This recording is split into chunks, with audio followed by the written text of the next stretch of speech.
PL님 안녕하세요. 트렉스입니다. 여성이 이룬 컴퓨터. 사실 제가 제일 좋아하는 사람이 두 사람인데 나는 여자를 너무 좋아하나 봐. 형 너무 좋아하는 것 같아요. 여자 욕한 적 본 적 없어. 내가 씨발 명신을 욕한다 내가. 아 거긴 욕해야 돼. 아 진짜.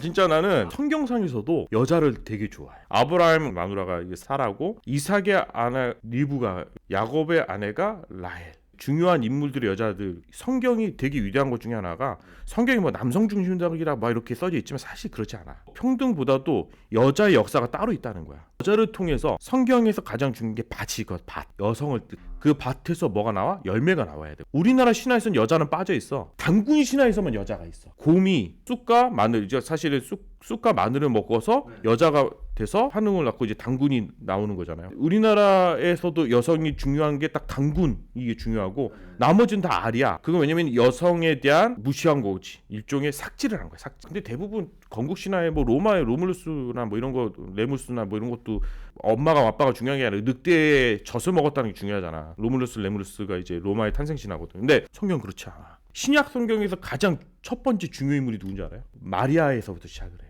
달라 마리아는 이제 나중에 나오는 마리아가 있고, 엄마 마리아가 있어. 엄마 마리아. 예수의 엄마 마리아.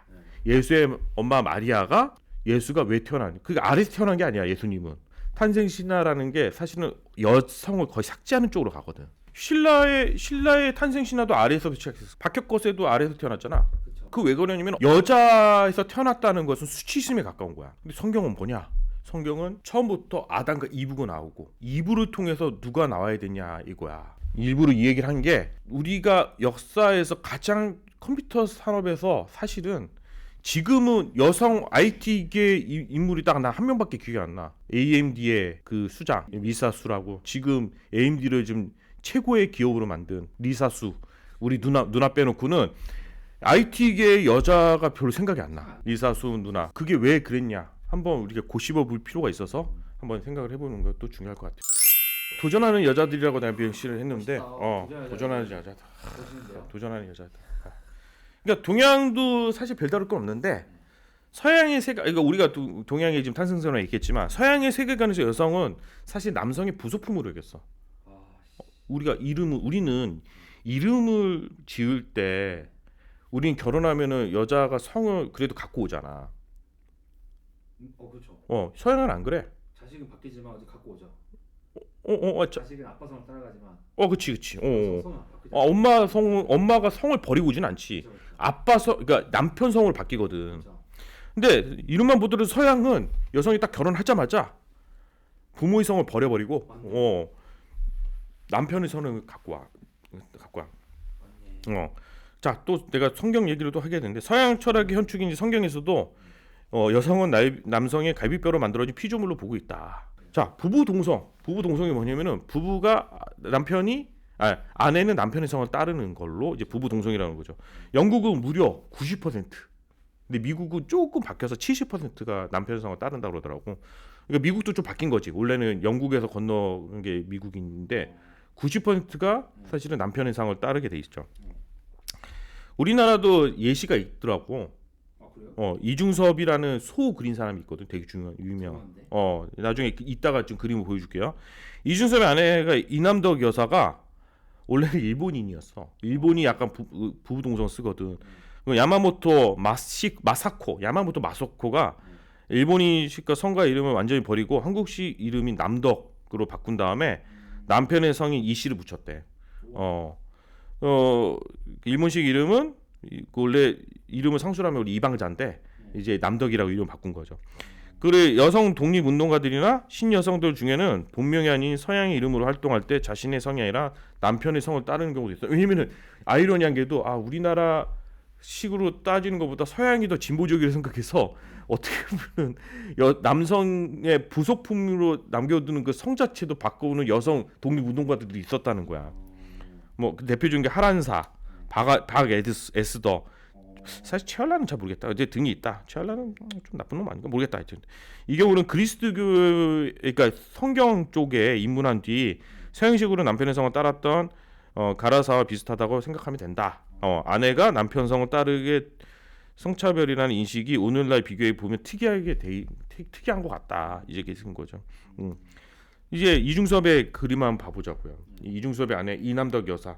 원래는 일본 이름이 야마모토 마사코야. 야마모토 마사코. 예. 한국 이중섭과 결혼하고 나서 이름을 성을 남편의 성을 받아서 이렇게 소라는 그림이 되게 유명하죠. 들어봤죠 많이. 아 그래요? 나 때 없었는데. 뭐잘 찾아. 미술 시간에 졸았나 보지. 씨발 내가 거기까지 나 때 없었는데. 되게 중요한 그림이거든 이거. 어쨌든 성경의 창세기 2장 22절부터 23절에 여호와 하나님이 아담에게서 취하신 그 갈빗대로 여자를 만드시고 그를 아담에게 이끌어 오시니 아담이 가로되 이는 내 뼈 중에 뼈요 내 살 중에 살이라 이것을 남자에게서 취하신지 여자라 칭하이리라 이렇게 얘기를 하셨죠. 사실은 이거는 겉모습을 봤을 때는 이제 여자가 남자한테 태어났다 뭐 이런 뜻이지만 사실 더 깊은 의미가 있지만 어쨌든 겉모습을 봤을 때는 여자가 남자에게서 태어났다 이제 그 얘기를 해놓은 거죠. 어떻게 보면 생명을 낳는 게 여자인데 성경에서는 남자가 여자를 태어난 것처럼 묘사를 하고 있죠. 정치, 경제, 사회, 문화 등 모든 역사에서 여성보다는 남성이 차지하는 비율이 지금 현저하게 높아요. 엄청 높고 IT 내가 볼 때 90% 넘어. 훨씬. 그리고 이거는 어떤 면에서는 반세기 전보다 지금이 훨씬 더 높게 됐어요. 그 이유가 있어. 왜냐면은 남성은 권력지향적이잖아. 권력지향적. 좀 이따 얘기하겠지만 권력지향적이기 때문에 여성이 원래 했었던 것도 다 뺏어왔어요. 뺏어왔죠. 좀 큰일 하려고 뺏어왔구나. 그치. 이게 엠마 윌리엄스 스쿨이라고 해서 보통 여자가 어느 정도로 그 지위가 낮았냐면은 그러니까 남성의 세계에서 여성의 입지를 높이는 게 되게 어려운데 그 대표적인 게 뭐냐면은 역사 현장에서 대부분 주인공이 남자였는데 여자들이 흑인보다도 참정권이 늦게 생겨. 그러니까 투표할 수 있는 권리가 늦게 생겨. 흑인 남자보다요? 미국에서. 그리고 교육도 못 받았어. 왜냐면 남자의 부속품이기 때문에 교육도 못 받았고 참정권도 없었어. 그치. 그래서 일례로 미국이 사실은 이 대학교가 트로이 여학교라는 게 최초로 생겼는데 생각보다 늦게 생겼어. 1821년도에 생겼어. 학교가요? 학교 자체가 여자를 위한 학교가 최초로 생긴 게 1820. 그치. 여학교가 생긴 거죠. 그래서 19세기 중반 이후가 되어서야 이제 미국 대부분의 사람들이 아직 그때까지 그 전까지는 글을 쓸 수 없었대. 여자들이요? 19세기 중반 이후니까 1830년대 50년대 이후에 되어서야지만 그때 읽고 쓰기 가능했다는 거야. 그 대표적인 역사적으로 약간 트로이 여학교고 이 트로이 여학교의 이제 이 홈페이지 그림이 이렇게 돼 있는 거죠. 여자들을 위한 Non about our admission process 뭐 이렇게 돼 있고 Emma is the place for you 뭐 이렇게 돼 있는 건데 여자들을 위한 이 대학교 그러니까 학교가 최초로 생긴 거죠. 1917년 사실은 1821년에 학교는 생겼지만 이 참정권은 1917년에 이르러서야 참정권 운동가들이 이제 운동을 하게 됐고 100만 명 이상의 여성들이 이제 서명을 달면서 플랜카드를 들고 다녔어. 이런 식으로. 야, 투표권 달라. 우리한테 보트 포 우먼 보트 투표를 할 수 있는 권리를 달라. 이렇게 운동을 하기 시작한 거죠. 근데 이게 아이러니한 게 뭐냐면 흑인이 더 핍박을 당하고 더 그렇지만 1917년에 이 운동이 시작됐는데 흑인은 1870년에 이미 수정헌법 15조를 통해서 흑인 남성에 대해서 참정권이 있었는데 흑인 남자들보다도 투표권이 없었던 거죠. 이걸 표로 한번 보면 흑인 참정권은 1870 흑인 남자 참정권, 여성 참정권 1917년, 여성 학교는 1921년. 그러니까 여성 학교 자체가 아까 전에 이거는 사실은 1821년이지만 어쨌든 여성들을 위한 학교가 그렇게 된 거죠. 프랑스 혁명이 1789년이었지만 그때만의 혁명이 사실은 진짜 여성들이 참전할 수 있었을까? 한번 곱씹어 보는 게 되는 거죠. 물론 근데 이제 미국 노예 폐지 운동이 1829년도에 생겼고 프랑스 혁명이 1889년, 미국 노예 운동이 1829년도. 그렇죠? 흑인 노예 운동. 흑인 참정권이 1870년에 있지만 그 이후에 여성 참정권이 생기게 된 거죠.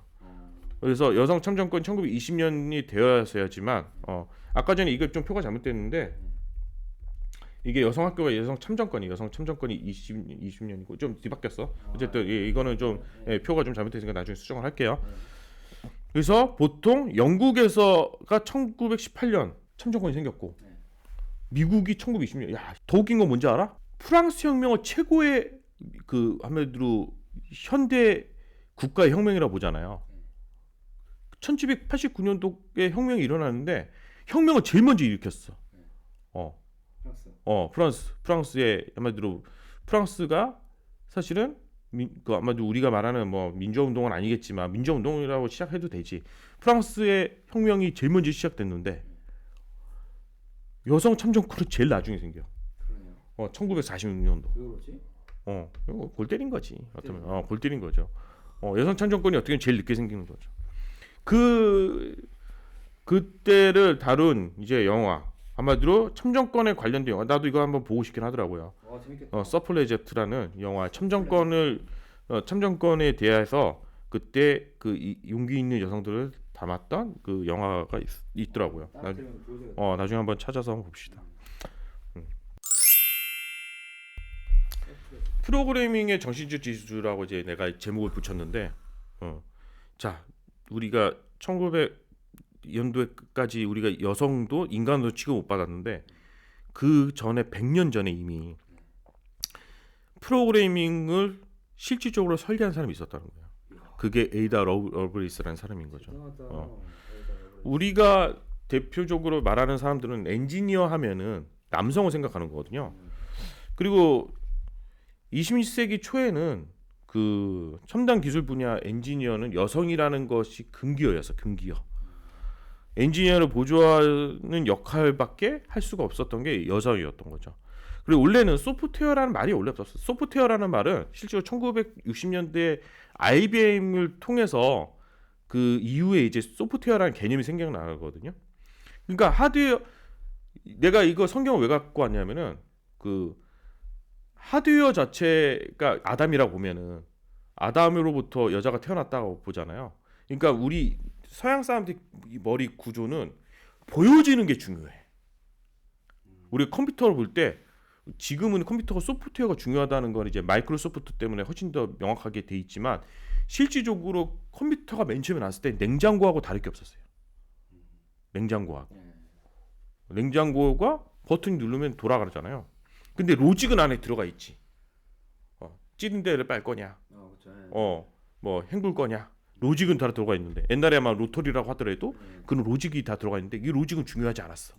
그냥 하드웨어의 부속품이야. 소프트웨어는 하드웨어의 그냥 부속품인 거죠. 그렇죠. 하드웨어 돌아가려면 쭉 있는 거죠. 그냥. 붙어 있는 거죠. 또 피곤한가 보다. 알겠습니다. 그래? 커피를 먹을 거랬나? 하지만 남성들 관광한 게 있는 게 뭐냐면은 하드웨어보다 더 중요한 게 한 몇십 년 후에, 그러니까 이 다음부터 한 거의 근 70년 후에는 하드웨어보다 더 중요한 게 소프트웨어라는 거를 그 당시에는 몰랐다는 거죠. 처음에는. 초기 컴퓨터를 다룰 때 하드웨어를 설계하고 만드는 일을 엔지니어라고 얘기를 많이 했는데 이거를 하드웨어를 장치를 동작하게 하는 사람들을 이 사람들은 그냥 보조 수행자라고 그랬대. 대부분 이 보조 수행자가 누구였냐? 여자들이었어. 여자들이었죠. 꼭 꾸며야 된다. 그런 것도 있지. 여자들이 사실은 만약에 애니악을 저번에 맨 처음에 얘기했을 때 애니악 같은 경우로 이제 다루려고 할 때 애니악의 그 소프트웨어가 없었으니까 그때 당시에는 이 한마디로 뭐 스위치를 넣어줘야 됐거든. 뭐 한마디로 플러그처럼 스위치를 넣어서 이걸 다 연결하는데 남자들보다는 그리고 남자들 귀찮아하잖아. 막 이런 거. 나는 설계하는 사람이야. 난 하드웨어. 잠일시킨 거지. 근데 그게 엄청난 두뇌가 필요한 거거든. 소프트웨어를 복잡할 것 같아. 엄청 복잡한 거지. 그 로직을 실제로 그때 당시 그렸던 사람들도 다 6명의 여자 보조 수행자들이었던 거죠. 똑똑했었네. 그치. 똑똑한 여자들을 불러와서 했죠. 그래서 거기 중간에서 연애해갖고 결혼한 사람도 있고 막 그래. 거기 애니악을 만든 사람들 중에 그래서 거기서 눈이 맞아갖고 여성은 우연하게도 초기 컴퓨터 역사에서 가장 중요한 역할을 담당하게 됐는데 바로 바로 소프트웨어인 거죠. 그 첫 인물이 바로 1844년 에이다 러브레이스라는 사람이에요.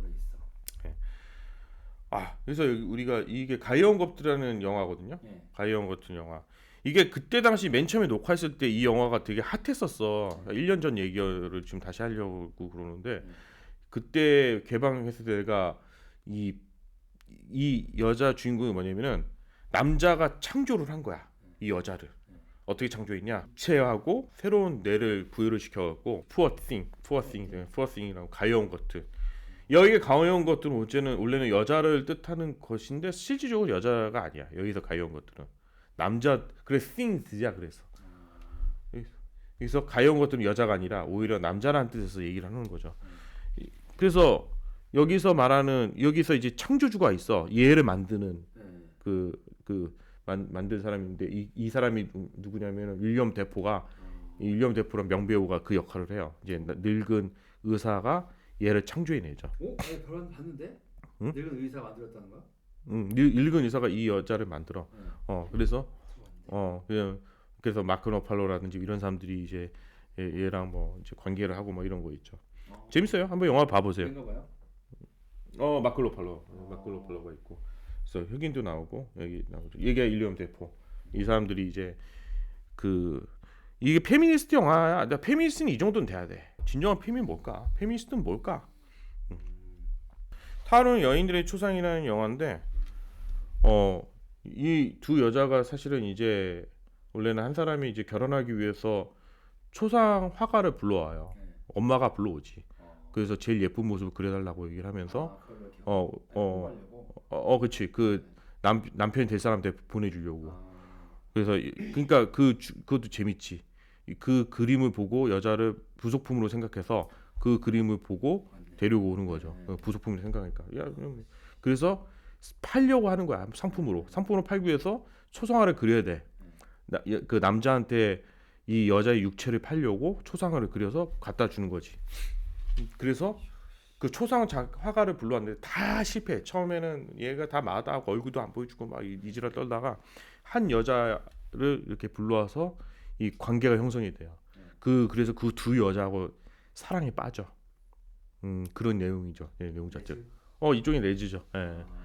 그래서 이거를 되게 아름답게 묘사가 돼 있는 거죠. 물론 요즘에 나는 성소수자에 대한 건 나는 싫어해. 나는 성소수자도 아니고 성소수자가 돼서 인정도 안 해. 근데 인식은 하지. 성소수자는 있을 수 있구나. 나는 이해를 못 하지. 이해는 못 하고 인정을 하지.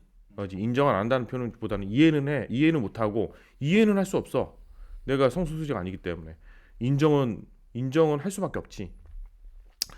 어쨌든 간에 여기서 타오르는 여인들의 초상을 보다 보면은 그 여자들이 갖고 있는 이 한 여자는 상품이 돼서 팔려 나가기 위해서 초상화를 그려야 되고, 그러나 그 초상을 그리면서 이 내면을 들여다보게 되는 거죠. 이 여자의 상품으로서의 초상화가 아니고 사람을 알게 하는 이 사람에 대한 내면을 그릴 수 있는 초상화가 탄생되기 시작하는 거죠. 그래서 진정한 사랑이 무엇인가? 이 그림을 받는 사람이 진정한 사랑하는 사람인가? 아니면은 이 그리면서 이 한 사람에 대해서 내밀한 그것까지 알게 하는 것이 진정한 사랑인가? 이 사랑에 대한 얘기인 거죠. 갑자기 영화 평론이 돼 버렸는데 어쨌든 간에 그래서 타오르는 여인들의 초상을 한 번씩 볼 필요가 있어요. 이런 영화 정도는 페미니스트의 최고 영화죠. 이게 진정한 의미의 페미니스트인 거죠. 사랑에 대한 이야기. 한국 페미니스트 애가 제일 싫어하는 게 뭔지 알아요? 꼴페미들이 사랑이 없어. 사랑을 못 받아서 그런 거 아닌가? 사랑이 없어. 더 생각나. 혐오만 있어. 혐오만. 그래 남자 혐오가 있더라고. 혐오만 있어. 그렇지. 혐오. 안중근도 무슨 한남충이래. 한국 남자 벌레. 거기서 나온 거구나. 한남충이 어디서 나온 거죠? 이게 말이나 되냐고. 난 진정 우리나라에 내가 최고의 가수라 생각하는 사람이 누구냐? 이게 RIP 지구라는 걸 쓴 사람이 누군지 알아? 이거를 이게 김윤아라고. 김윤아. 그 블레이드 러너 플러스 4년. 블레이드라는 영화가 새롭게 개봉이 됐는데, 그러니까 어떻게 보면 2지. 영화적 디스토피아가 현실이 되기 시작한다. 방사능비가 그치지 않아 빛도 들지 않는 영화 속 LA 풍경. 오늘 같은 날 지옥에 대해서 생각한다. 이런 글을 썼죠. 2023년 8월 24일에 이 글을 썼어. 진정한 페미니스트야. 이런 사람이 김유나 이런 사람들이 원래 이 러브레이스는 원래는 에이다 바이런이었어요. 에이다 바이런. 결혼 전에 이름이 에이다 바이런. 근데 바이런은 되게 유명한 시인이죠. 근데 내가 살고 싶은 삶을 살았어. 아 그래요? 방탕하게 살았지. 방탄 방탕하게 살았지. 무서울 거 사람들이 방탕하게 살았지. 근데 더 유명한 건 뭔지 알아? 더 짜증나는 건 뭔지 알아? 어느 날 아침에 일어나 보니까 유명해져 있었다. 이 말을 남긴 사람이야. 이 어느 날 아침에 딱 일어나 보니 내가 유명해져 있었다는 거야. 왜 그러죠? 자기가 쓴 시가 그 세계에서 유명한 시가 돼버린 거야. 그래서 바이런 차일드 헤럴드의 순례라는 글에서 이 글을 썼어. 졸라 짜증나지 않냐? 너눈 떴는데 씨발 내가 죽는. 그러니까 이 사람이 어떻겠어? 더 방탕하게 살았겠지. 방탄하게. 그래서 방탄이 끝이야 잘. 그래서 결혼을 했어. 네. 그리고 딸도 제대로 안 보였어. 딸이 이렇게 커서 이렇게 됐는데 결혼 전에 이제 에이다 바이런이었고 결혼은 에이다 러브레이스가 되죠. 이제 러브레이스 성을 가진 남자와 결혼했겠죠. 이 여자가 어떻게 됐냐? 근데 바이런은 유명한 시인이었거든. 근데 에이다 바이런은 잠시만.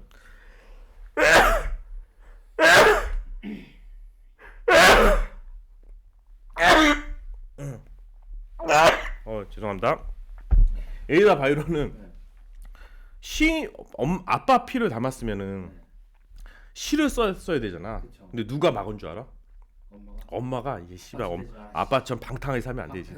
어. 그 방탕하게 살다가 일찍 죽었거든. 그랬어. 일찍 죽었잖아요. 이거 방랑 유리하는 자가 됐지. 유리하는 자가 돼. 방랑한 생활하다가 방랑 생활하다가 이제 일찍 죽어. 거의 객사하다시피 해. 그 에이다 러브 바이런한테는 어떻게 했냐? 너는 아빠처럼 되면 안 돼. 그래서 철저하게 문학보다는 수학에만 수학 공부만 하게끔 만들었어. 근데 확실히 이 DNA라는 게 존나 무서운 게 보통 우리는 난 수학적 머리가 좋아. 나는 언어적 머리가 좋아. 이렇게 얘기하잖아. 수학을 했는데도 수학도 존나 잘했어. 이 DNA가 어쨌든 다른가 봐. 공부 유전자인가 봐요. 공부는 유전이야. 공부는 유전은. 나 타고난 거야. 씨발. 우리는 사실은 그냥 노력으로 여기까지 왔어. 그렇지. 구체적인 노력으로. 그러니까 에이다가 아빠 머리를 닮아서 문학을 금지시켰던 수학을 졸라 잘하게 된 거야. 그래서 원래는 이게 해석 기관이 누가 만들었냐면은 우리가 저번에 말했던 베비지의 그 해석 기관, 묘한성 해석 기관이죠.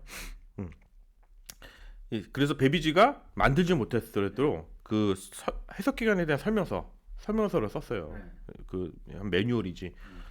근데 이거를 매뉴얼로 딱 작성해서 있는 거를 얘가 그냥 원래는 아마 다른 나라 말로 썼는데 프랑스어로 썼나 그랬는데 이제 에이다 러브레이스가 이제 이거를 영어로 번역을 하면서 주석을 만들어. 주석이란 건 뭐냐면은 기존의 매뉴얼이 있으면 이 매뉴얼에 대한 해설 플러스 알파가 있어. 이 알파가 중요해. 이 주석은 훗날 이게 아마 이탈리아 쪽이니까 프랑스어가 아니라 아마 이거 이탈리아로 썼나 보다. 이탈리아 총리가 되는 공경대 메나브리아 데이가 베이비지의 도움을 받아. 프랑스어가 맞네. 프랑스어로 먼저 발표한 논문을 영국에서 출간하기 위해 번역과 동시에 에이다 러브레이스가 주석을 달게 돼요. 중간중간에 이거 뭐 이탈리아였나 보다 그거 다 삭제 좀 해줘. 삭제 좀 늘려줘. 에이다가 작성한 원문에 비해 길이가 3배나 넓었대. 에이다가 작성한 그 주석이 원문에 비해서 3배가 길어졌어. 그러니까 원문은 한 100페이지였는데 에이다가 여기 또 200페이지 더 쓴 거야. 예를 들면은 그래서 확장판. 그래서 이거를 뭐라고 그러냐면은 이제 이 주석은 보통 이제 원저작자가 이제 원래 베비지고 이 베비지를 프랑스로 한 게 메나브리아 그 데이가 사실 프랑스어로 쓴 건데 이거를 이제 해석하는 과정에서 보통은 베비지라고 쓰면은 주석 달았다고 해서 그 이름을 그 주석자의 이름을 쓰진 않잖아.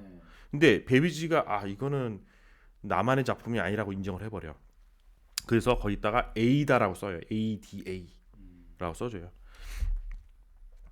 에이다 작성 논문이 프랑스어 원문 논문보다 이제 더 유명해지게 돼요. 더 유명해져서 이제 베비지는 자신의 해석 기관에 대한 주석 논문의 원저자로서 러브레이스를 공연하게 얘기를 해줘요. 그래서 그 거기에 주석에다 그 내용을 일부 써놓게 돼 있죠. 러브레이스의 원 논문에 덧붙여 7개의 주석, 그 A부터 G라고 그러거든요. A부터 G를 추가했는데 베비지의 해석 기관에 대한 러브레이스의 그 주석이 뭐냐? 현대 컴퓨터에서 일명 말하는 소프트웨어야. 그렇죠. 소프트웨어 개념을 넣는 거죠. 자, 대표적으로 두 가지가 있어요. 주석 A는 현대 컴퓨터 개념이라 할 수 있는 범용 기계 개념으로 보통 우리가 처음에 컴퓨터 만드는 거를 뭐라고 하냐? 컴퓨터라고 했거든요. 컴퓨터. 그래서 컴퓨터는 뭐냐면 계산하다라는 뜻이고 컴퓨터는 계산하는 사람이었어. 원래는 계산하는 사람이었다가 컴퓨터는 실제로 우리가 뭐를 만드냐면은 숫자만을 대상으로 하는 게 컴퓨터의 원래 의미였어요. 그렇죠. 계산만을 만든 거죠. 계산만 하는 거죠. 근데 러브레이스는 이걸 확장을 시켜. 어떻게 확장시키냐? 여기다가 음악, 음표, 글자, 그 다음에 그림 등도 다룰 수 있는 확장된 개념을 여기다 들어오게 만든 거죠. 천재죠. 베비지는 수학자였기 때문에 해석기관 역할에 수학 이해의 것은 상상하지 않았어. 베비지는. 그리고 둘째 뭐냐면 지는 자카드 청공 우리 청공 카드 한 적 있잖아요. 청공 카드를 이용한 프로그래밍 기법을 다루고 있어요. 그래서 프로그래밍 기법인 서브루틴과 제기 루프 기능 자체도 이 에이다 러브레이스가 사실은 처음에 이 해석을 그 주석을 통해서 이 내용을 쓰게 되는 거죠. 그래서 주석 G는 베르누이 수를 계산하는 알고리즘이 들어가 있는데 이 베르누이 수가 뭐냐면은 분모분의 분자와 분모가 정수인 수를 얘기하는데 좀 어려우니까 그냥 그 유리수의 수열로 수위 이론과 관계가 있는데 이게 중요한 게 아니라 여기서 중요한 거는 베르누이 수열을 만들어내는 것이 상당히 복잡한데 이 수열을 만들기 위해서는 뭐냐면 서브루틴이 있어야 돼. 프로그램 안에서 반복되는 반복적으로 사용되는 코드를 만드는 게 서브루틴인데 이 루틴이 있어야지만 이 제기 루프를 할 수 있고 그래서 그 개념이 있어야지만 이 베르누이 수열을 이제 계산할 수가 있는 거죠. 그 개념을 이 소프트웨어적으로 했던 거죠. 해석기관 주석은 원래 남성이 작성한 것으로 알려졌다. 왜? 이렇게 뛰어난 논문을 여자가 썼을 거라 상상 못했다는 거야. 그래서 뭐라고 썼냐면 아까 전에 ADA라고 쓴 게 아니라 어떻게 썼냐면은 에이다는 자신의 주석에 그녀의 이니셜인 AAL로 썼어요. 이게 뭐냐? 오거스타 에이다 러브레이스. 오거스타 에이다 러브레이스의 이니셜을 따라서 AAL로 기록했다. 하지만 어느 누구도 이 이니셜을 가리킨 대상이 에이다 러브레이스라는 줄 알지 못했고 특히 여자라고 상상도 못했다는 거죠. 상상 못했죠. 사실 근데 이게 제일 중요한 게 뭐냐면 현대 컴퓨터에서 에이다 러브레이스가 무슨 영향을 줬을까? 사실 그렇게 영향을 주진 않았어. 왜? 베비지의 차분기가 해석기관은 사실 실패한 작품이에요. 해석기관은 제대로 만들지도 못했고 차분기관은 1단계밖에 만들지 못했어요. 해석기관 다루는 그래서 해석기관이 이제 실패했기 때문에 에이다의 주석 또한 사실은 세상에 알려지지 않았어.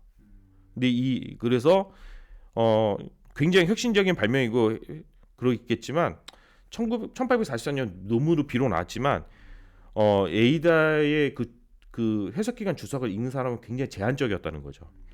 현대 컴퓨터 프로그램이 이 주석을 통해 직접적으로 발전했다기보다는 후세 과학기술에 관련된 학자들에게 찬사의 대상이 되었을 가능성이 높아. 당시 기술의 한계로 에이다의 이상은 사실 실현되지 못했죠. 왜냐하면 베비지 자체가 실패했거든요. 해석기관 다녔어요. 이거를 밝혀준 사람이 이 뒤에 나와요. 이 뒤에 나오는데 빨리 넘어가도록 하죠.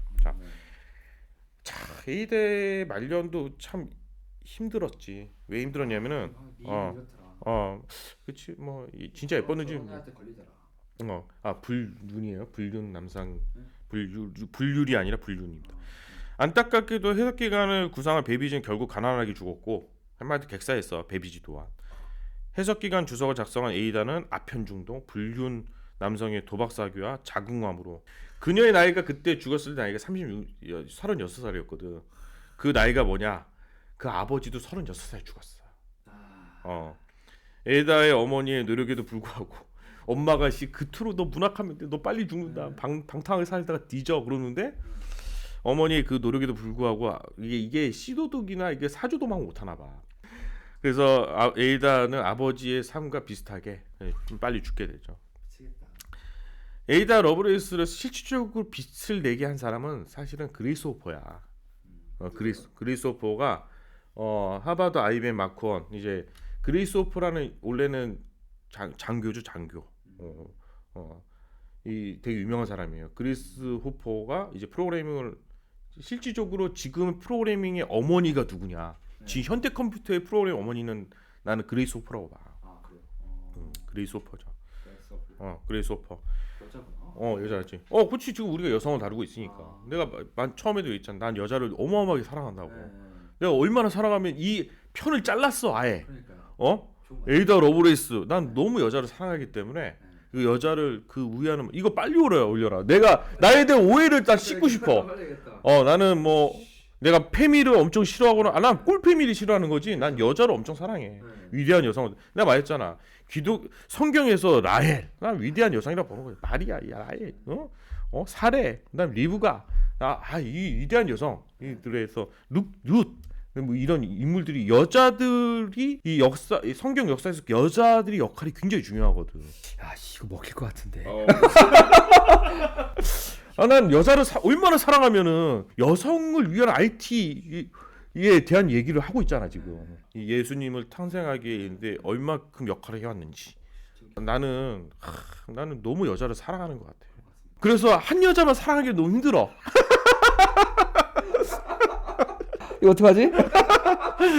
이거 꺼야 되는데. 난 너무 여자를 사랑해서 한 여자만 내가 역사에서의 여자들도 사랑하고 현실에서 여자도 너무 사랑하고 네, 맞습니다. 현실에서 여자가 꼭 나 물론 와이프도 사랑하지만 다 사랑하지.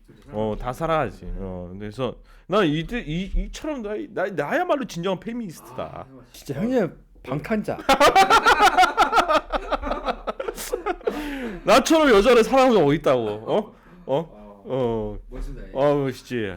나는 진짜 나는 진정한 페미니스트다. 진정한 페미니스트. 그 여성을 위한 진짜 여자를 위한 여자밖에 모르는 이런 사람. 여자만 아는 나는 여자만 아는. 이제 여자를 너무 난 존중하고 여자를 사랑하고 존중하고 물론 제 짜증나는 것도 여자긴 하지만. 다시 본론에 들어와서 베이비조와 에이다에 대한 찬사는 훗날 하버드 하고 이제 IBM이 공동으로 만든 마크 원 매뉴얼에 이제 이거를 기재를 하게 돼요. 뭐냐면은 얘네 매뉴얼을 어떻게 쓰는 줄 알아? 나 기가 막힌 게 이거는 그냥 컴퓨터 매뉴얼이야. 근데 컴퓨터 매뉴얼에 뭐를 써는 줄 알아요? 컴퓨터 역사를 써. 미쳤네. 컴퓨터 역사를 써. 그래서 원래 이는 마크 원을 만든 에이킨은 이제 그 당시만 해도 그 남자가 하드웨어를 만드니까 그래서 여성 프로그래밍 해군 장교 그레이스 호퍼를 이제 불러와서 야 우리 같이 매뉴얼 쓰자. 그래서 이 사람이 이 그레이스 호퍼라는 여자가 어떻게 하냐면은 에이다의 업적을 이제 기술적인 직접적인 영향력수가 아니라 개념적인 이상적인 우리 컴퓨터가 우리의 뿌리가 어디였을까라는 거를 이제 나타내기 위해서 정신적인 영향으로 누구를 내세웠냐? 에이다 러브레이스를 내세운 거야. 그래서 그 매뉴얼에다가 에이다 러브레이스를 이렇게 딱 하니 박아놔요. 그래서 100년이 훌쩍 넘었기 때문에 사실 현대 컴퓨터하고 영향이 없어.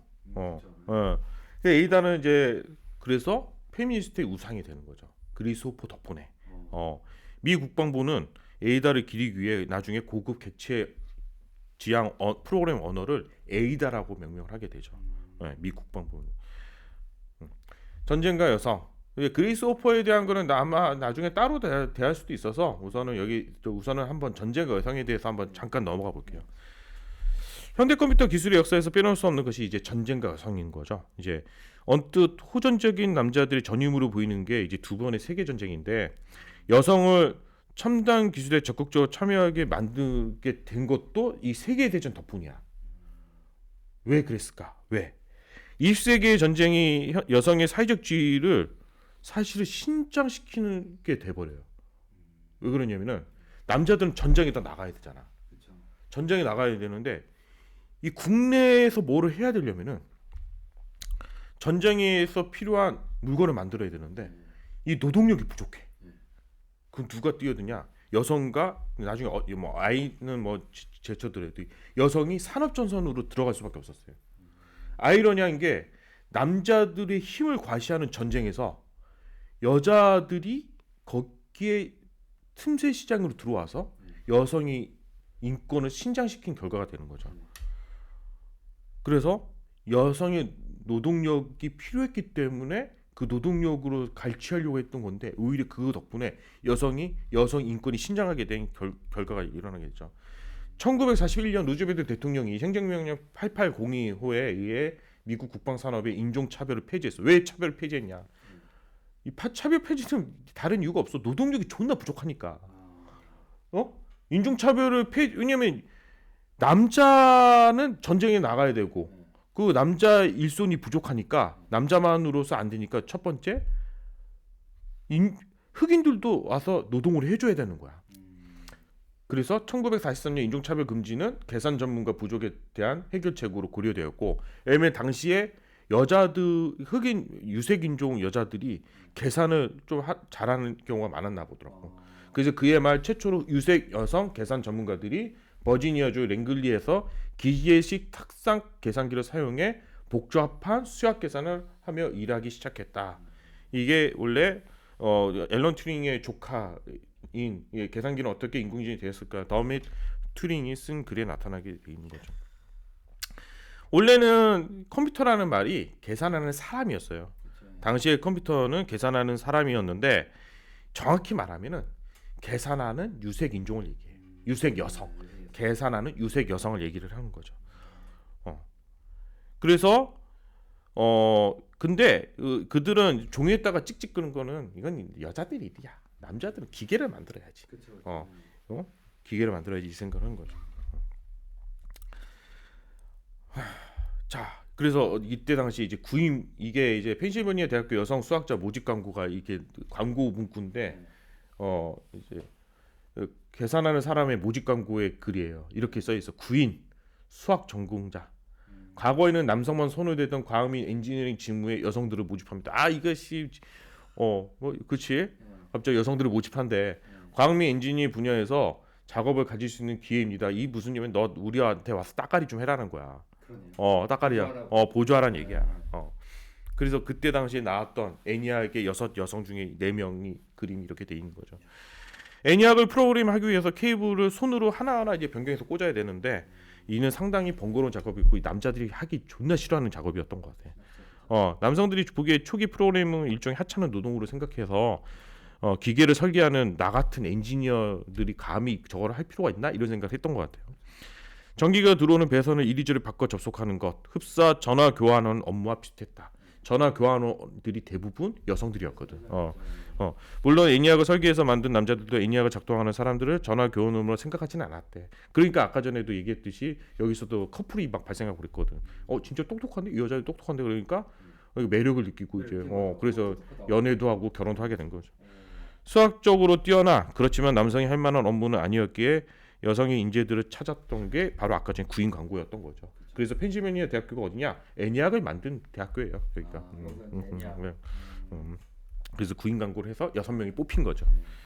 이 대표적인 이거에 관련된 히든 피거스라는 컴퓨터에 대한 얘기죠. 계산하는 유색 여성. 이 대표적인 이 가운데 있는 사람, 이 사람들, 흑인에 대해서는 거죠.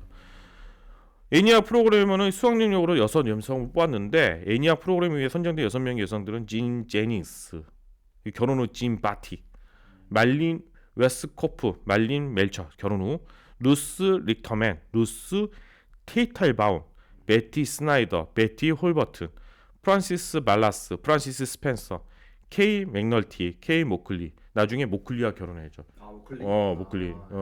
모클리. 애니악을 만든. 그래서 나중에 이게 커플돼 갖고 결혼해 갖고 쭉쭉 살게 되는 거죠.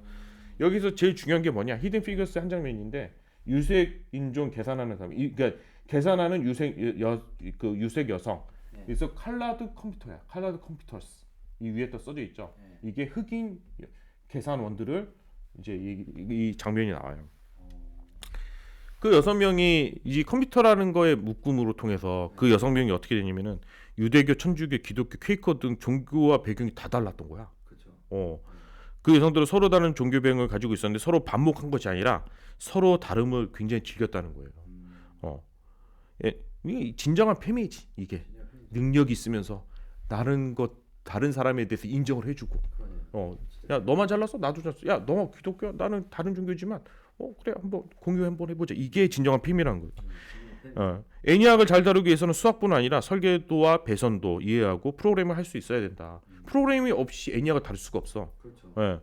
애니악을 만든 에커드와 모클리는 여성들에게서 프로그래밍을 지시했는데 이 여성들이 주어진 것은 설계도와 배선 다이어그램밖에 안 줬는데 이거를 통해서 애니악의 거의 모든 기능을 스스로 독학해서 프로그램을 했다는 거야.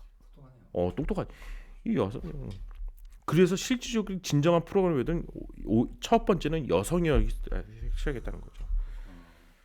역사 속으로 숨은 애니악의 주인공들이라는 얘기를 한번 할 텐데 그녀들이 스스로 깨우쳐 연구한 덕분에 문제 해결을 누구의 도움 없이 해결할 수 있는 것이 이게 바로 프로그램에서 가장 중요한 문제 해결 능력의 해결 능력인 거죠.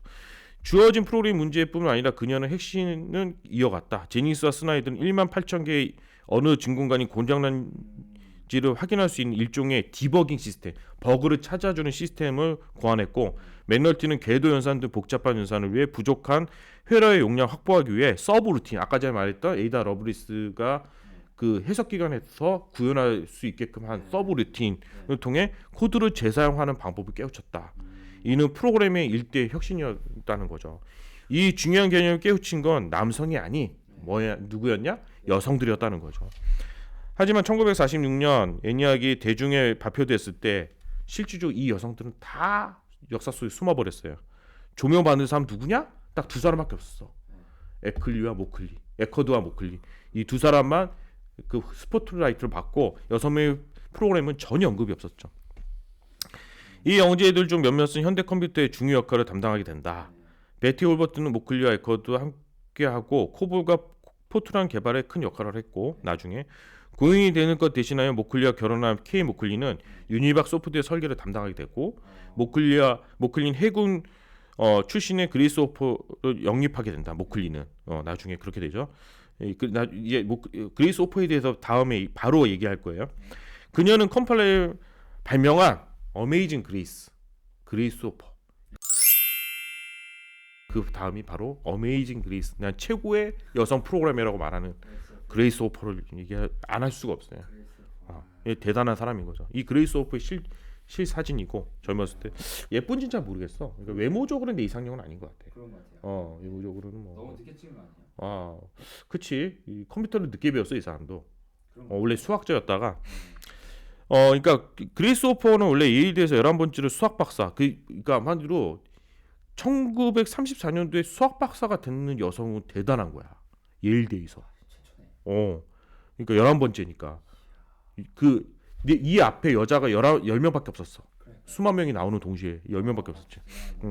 그레이스 호퍼는 비교문학 교수인 빈센트 호퍼와 결혼을 했고 1930년에 결혼했고 그래서 대학에서 수학 교수로 재직했는데 이때 호퍼는 수학 문제를 잘 푸는 뿐만 아니라 수학 공식을 잘 설명한 것도 똑같이 중요하게 생각해서 설명도 잘해야 된다고 생각을 한 거야. 설명도 잘해야 돼.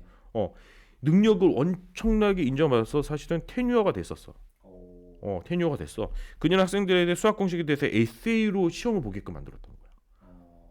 수학은 푸는 것도 중요하지만 설명을 잘하는 게 중요하다는 거야.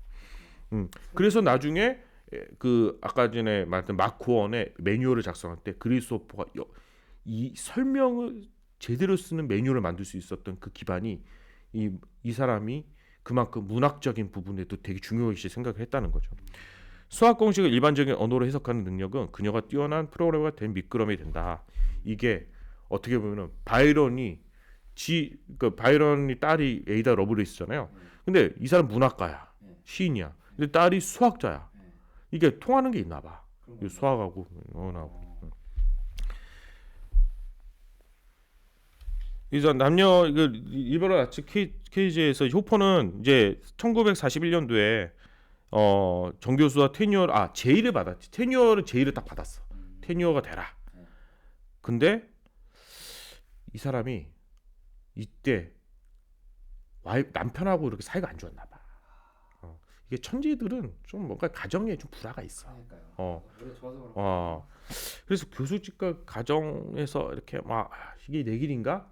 엄청난 혼란과 혼돈의 시기를 이제 겪게 돼. 이때 1941년도에.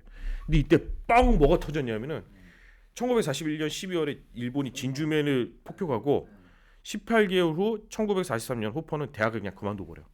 야, 내가 갈 길은 남편도 아니야. 남편도 이혼해 버려 그냥. 내가 물론 이름은 호퍼로 받았지만 너하고는 헤어질 거야. 사내 대장부네. 여자지 여자. 대장부네. 여성분지. 그래서 이혼하고 미 해군에 입대를 딱 해. 미쳤다. 근데 그녀 나이가 몇 살인 줄 알아요? 몇 살이야? 바이런과 러브레이스가 딱 죽은 그 36살에 해군에 입대를 하게 돼요. 이야, 입대할 수가 있어요? 능력 대가리가 좋잖아. 대가리가 존나 좋으면 그렇게 되나 봐. 해군 사령관으로 발령받은 곳은 군대가 아닌 컴퓨터 마크 1이 있는 하버드 대학교였다. 야, 사령관으로? 호퍼는 늦은 나이에 컴퓨터를 알게 되었지만 왜냐면 이미 40세가 넘은 나이였으니까 늦은 나이에 컴퓨터를 알게 되었죠. 엄청난 속도로 지식을 습득하게 이루고 그녀는 마크 1을 이용하여 그녀의 장기인 수학 공식을 기기가 인식할 수 있는 명령으로 바꾸게 되는. 이게 뭐냐면은 지금 말하는 컴파일러야. 그러니까 기계 인식할 수 있게. 컴파일러. 그러네. 이 컴파일을 만든 최초의 컴파일러 누가 만들었냐? 그리스 호퍼가 만들었어. 네. 컴파일러 만들었구나. 이 하드웨어 엔지니어 누구였냐? 하워드 에이킨이야. 마크 1 설계자인 에이킨은 그녀에게 프로그래밍 매뉴얼을 작성하도록 한다. 마크 1의 역사와 프로그래밍 설명이 담긴 세계 최초의 프로그래밍 매뉴얼이 탄생하게 되는데 그 결정적인 역할을 한 사람이 누구냐? 그리스 호퍼였다는 거죠. 역사 부분을 기술할 때 에이킨과 호퍼는 베이비지와 에이다 러브레이스를 빼놓지 않고 썼다는 거야. 그렇죠. 왜냐면은 직접적인 영향을 안 받았어. 이 에이킨을 만드는데 러브레이스 역할은 아무것도 없어. 세계 최초의 컴파일러 만드는데 컴퓨터는 사실은 이해할 수 있는 게 엄밀하면 0과 2밖에 없거든. 스위치니까 0과 2밖에 없어. 근데 이건 인간의 언어가 아니잖아요. 그리고 0과 1로보다는 커짐과 꺼짐이야. 정확히 말하면 꺼짐과 켜짐 이거밖에 없어. 컴퓨터가 이해하는 기계화는 컴퓨터 시스템마다 다 제각격이어서 인텔 CPU에서 받아들이는 그 언어하고 그 로레벨 랭귀지인데 우리가 쓰고 있는 ARM CPU에서 쓰는 거하고 언어 자체가 달라. 그렇죠. 그래서 프로그래밍 한다고 해서 CPU가 이해하는 언어는 다 기계어는 제각기 다르죠. 서로 다른 시스템에서 기계어를 서로 호환되지 않아서 다시 제작성해야 되거든요. 프로그램은 다시 물론 나중에는 그 기법들이 여러 가지 나오긴 하지만 그거는 지금 얘기할 건 아니고 PC에 있는 프로그램이 스마트에 복사해서는 실행되지 않아. 왜냐면은 윈도우즈에 있는 프로그램을 아이폰에다 넣는다고 해서 실행되는 거 아니야. 안드로이드에 있는 거는 실행된 것도 아니고 소스 코드를 각각 시스템에 맞게 다시 재컴파일을 해줘야 돼요. 컴파일러는 인간이 작성한 프로그램 언어를 각각 다른 시스템에 맞게 기계어로 해석하여 프로그램을 만들어준다. 그래서 컴파일 여러 가지 자료를 합쳐서 엮는다는 뜻이고 그거를 여러 가지 자료를 합쳐서 그것을 만드는 것이 바로 컴파일러인데 이 현대식 컴파일러를 만든 사람이 누구냐? 원래는 그 그레이스 호퍼가 먼저 만들었는데 실질적으로는 이거를 전수를 받아서 제대로 만든 컴파일러는 1957년에 IBM의 존 베커스가 개발한 포트란 컴파일러예요. 네. 포트란 컴파일러, 오토매티브 코딩 포 디지털 컴퓨터스. 이거는 레밍턴 노드고 이거는 그레이스 호퍼. 이 그레이스 호퍼가 A5 컴파일러를 만들었죠. 그녀는 전쟁이 끝난 후 에커도 모클리 컴퓨터 회사 모클리가 이제 그리스호퍼를 데리고 오죠. 에이어 컴퓨터는 이게 그리스호퍼가 만든 최초의 컴파일러예요. 이제 2차 세계대전이 끝나고 이제 일본이 이제 패망한 후에 이제 전쟁이 끝난 후 1949년도에 에커드 모클리의 컴퓨터 회사에 취직하게 돼. 모클리가 이제 그녀를 불러오게 되거든. 호퍼는 코딩을 하면서 하는 잦은 실수를 줄일 수 있는 방법을 연구하고 이로써 컴파일러 AO를 발명하게 되죠.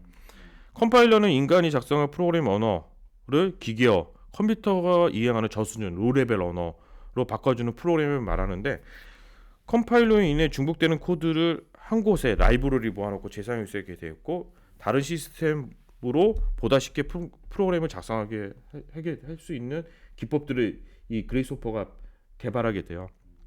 그녀는 전쟁이 끝난 후에 그렇게 했었는데 실질적으로 이 컴파일러를 제대로 만든 사람은 컴퓨터 이해하는 기계어로 이제 제대로 이거를 제대로 만드는 사람. 그러니까 시스템마다 다르거든. 그 스마트폰에다가 PC에 있는 프로그램 소프트웨어를 한다고 해서 실행이 되지 않거든.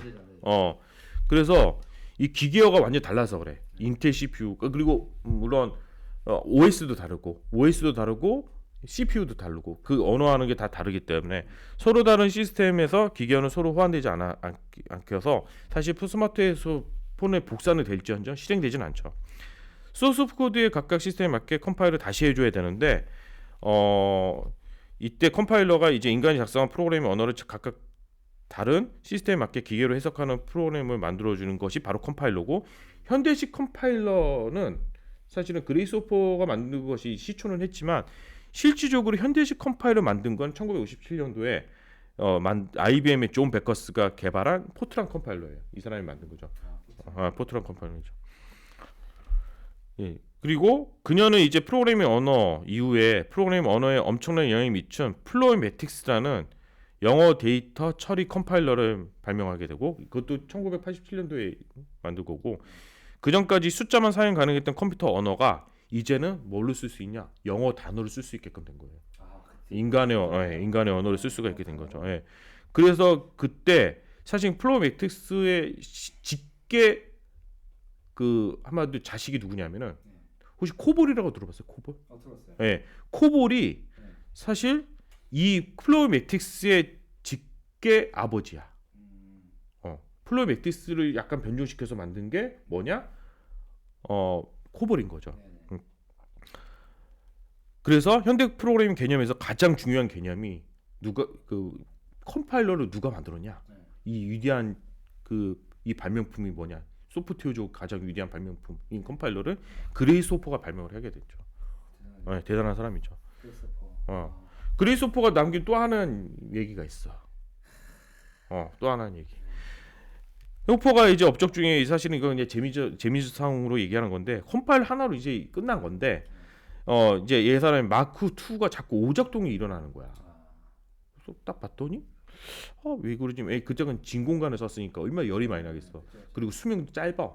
근데 거기에 진짜 벌레가 들어가서 진공관을 박살 내버린 거야. 그래서 발견하게 되고 그래서 벌레가 발견된 첫 번째 사례라고 꼼꼼하게 표시를 한 거죠. 이게 현대의 버그를 나타내요. 진짜 버그였어 그 당시에는. 프로그램을 오류를 일으키는 것이 우리는 지금 소프트웨어적인 버그인데 근데 그 버그의 그 조상은 진짜 벌레였던 거지. 진짜 벌레. 그래서 버그와 디버그. 그래서 디버그를 한 거지. 이 벌레를 이렇게 딱 붙여놓고 이 버그를 없앴다. 이게 디버그거든. 버그와 디버그 하면 누가 먼저 떠올라야 되냐? 그레이스호퍼가 떠올라야 되는 거죠. 사실 그레이스호퍼가 유니박 한마디로 여기 유니박을 만드는데 레밍턴 로드 유니박에 일조를 했지만 안타까운 건 뭐냐면은 컴파일러를 만들고 이 위대한 여성이 여기에 참여를 했지만 이 광고 문구 봐. 여성은 계산원 옆에 서 있고 남자는 프레젠테이션 딱 하는 거야. 이거 봐도 알겠네. 그거 알겠죠. 여자는 그냥 컴퓨터 옆에서 프린트하는데 옆에서 뽑는 사람인 거야. 그 진정한 여성 인권에 올린 사람이 누구였냐? 나는 그레이스호퍼라고 봐. 그레이스호퍼.